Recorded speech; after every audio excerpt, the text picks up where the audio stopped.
Well, we were living the American dream. Absolutely, everything was perfect in our lives, and then we were trying to have another baby, and I was anemic and just tired all the time, and they said, "You're young, you're female, it's normal," and then ended up, they thought I had adhesions, and went in to clean up adhesions and found out that it was colon cancer.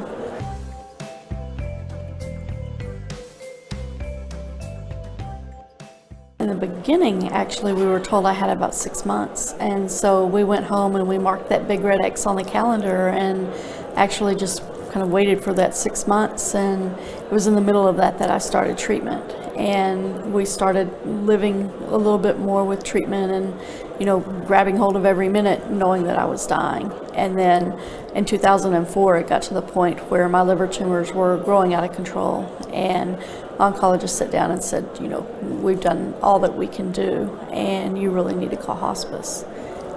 And so we called hospice, we planned for my funeral, we picked out my casket, we told our kids, and it was a phone call from a friend that got me in touch with Sirtex and to find out about it.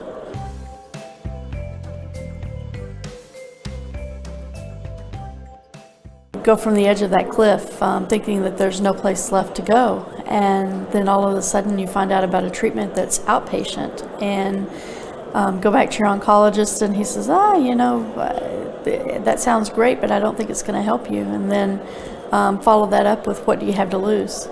And so we were able to have the procedure done, and in the morning, out in the evening, almost better than dry cleaning.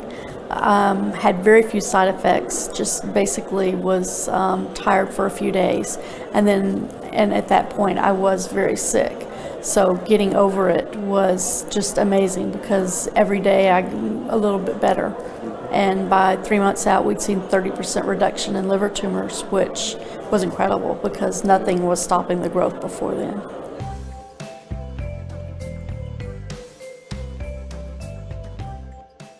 I think one thing for me, you know, we went into it not knowing what Sirtex were really, just that it was the only hope that I had left. And to see that it's 30 million little magic beads in a bottle this size, and to realize that that saved my life. And it changed the whole outlook for me. It fits in the palm of your hand. It's almost like you've got the whole world at your grasp.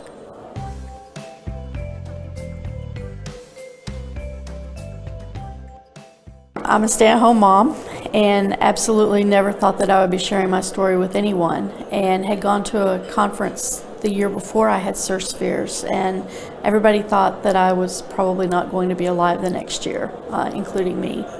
And when I went back to that conference the next year, people said, wow, you know, you look fantastic. You don't look like the same person. You should share your story. And so I started sharing it at that point. I was asked to be on the Today Show with Katie Couric, and was on the Today Show, and then started taking my voice to Capitol Hill.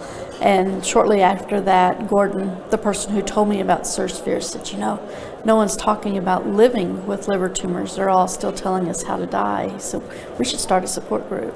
And so it was actually his idea. And then he and I and 3 others started YES.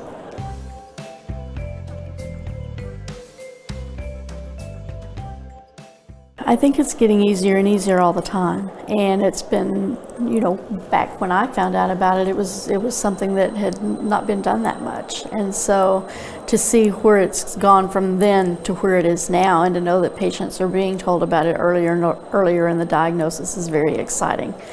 To know that some of the studies are going to make it easier to see how the treatment is working earlier on, and if there are things to augment that treatment to make it even more effective, are hugely exciting.